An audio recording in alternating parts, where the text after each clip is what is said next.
زرمبش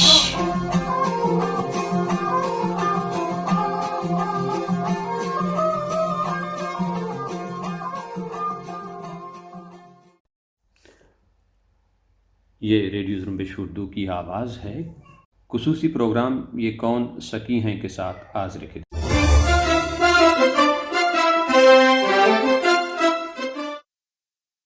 اس programme میں ہم ان جبری لاپتہ افراد کے بارے میں گفتگو کریں گے جنہیں پاکستانی فوج سے منسلک خفیہ اداروں کے اہلکار پہلے ماورائے قانون کارروائی میں حراست میں لیتے ہیں، پھر انہیں مہینوں سالوں جبری لاپتہ کیا جاتا ہے اور پولیس کے کاؤنٹر ٹیررزم ڈپارٹمنٹ CTD کی تحویل میں دے کر حکم دیا جاتا ہے کہ انہیں ماورائے عدالت سزا کے طور پر قتل کیا جائے۔ بلوچستان میں جبری لاپتہ افراد کا مسئلہ ایک سنگین مسئلہ ہے۔ ایک دو نہیں بلکہ 40,000 سے اوپر لوگ جبری لاپتہ ہیں، جن میں دودھ پیتے بچوں سے لے کر 70-80 سال کے بوڑھے شامل ہیں، جو دہائیوں سے پاکستانی خفیہ قید خانوں میں قید ہیں۔ لوگ اس تعداد پر سوال اٹھاتے ہیں کہ یہ تعداد بڑھ چڑھ کر بتائی جاتی ہے، لیکن ہمارا یہ دعویٰ ہے کہ اگر منصفانہ بنیادوں پر تحقیق کی جائے تو جبری لاپتہ افراد کی تعداد اس سے دگنی ہے۔ وہ لوگ جن کی مسخ شدہ لاشیں پھینکی گئی ہیں ان کی تعداد بھی ہزاروں میں ہے۔ فوجی جارحیت میں جنہیں قتل کیا گیا ہے وہ بھی ہزاروں میں ہیں، اور سب سے کم تعداد ان افراد کی ہے جو پاکستانی فوج کے ساتھ محاذ حق پر لڑتے ہوئے شہید ہوئے ہیں۔ جو جبری لاپتہ ہیں ان میں سب سے زیادہ تعداد طالب علموں کی ہے۔ ان میں سیاسی کارکنان شامل ہیں، لکھاری اور صحافی شامل ہیں، ڈاکٹر اور وکیل شامل ہیں، پولیس کے اہلکار بھی ہیں اور دیگر سرکاری ملازمین بھی۔ ماضی میں جب جبری لاپتہ افراد کے مسئلے کو حل کرنے کے لیے انہیں قتل کر کے لاش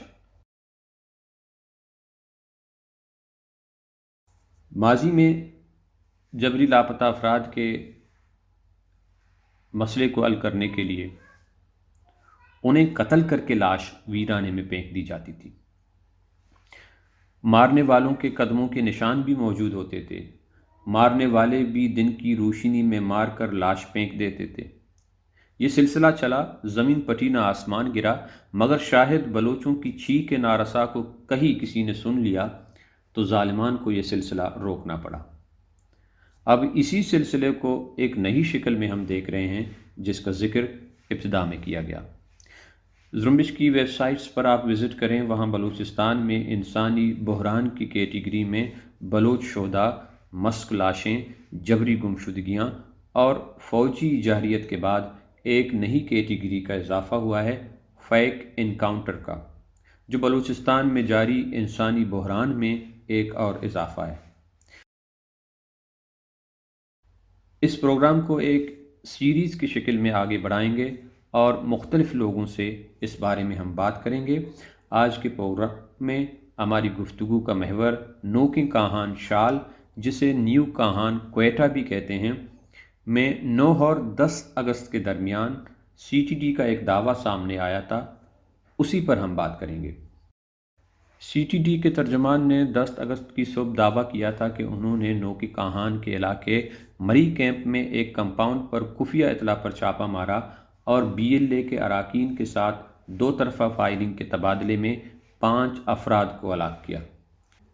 پولیس ترجمان نے مقتول افراد میں سے ایک کا نام خان محمد اور دوسرے کا جمیل احمد بتایا، جبکہ دیگر 3 کی شناخت ظاہر نہیں کی گئی۔ جو 3 افراد ہیں ان کی شناخت دم گفتگو سامنے نہیں آئی ہے، لیکن خان محمد اور جمیل احمد کے لواحقین سے اس بات کی تصدیق ہو چکی ہے کہ دونوں جبری لاپتہ افراد تھے۔ خان محمد کا تعلق غدر سوراب سے تھا، جسے پنجگور سے جبری لاپتہ کیا گیا تھا، جبکہ جمیل احمد کا تعلق پنجگور کے علاقے گچ کہن سے تھا اور انہیں سوردو پنجگور میں واقع ان کے گھر سے 19 مارچ 2021 کو حراست میں لینے کے بعد جبری لاپتہ کیا گیا، تاہاں کہ انہیں رواں مہینے غالباً 9 اور 10 تاریخ کی درمیانی رات کو ماورائے عدالت قتل کیا گیا اور اس کو جھڑپ کا نام دیا گیا۔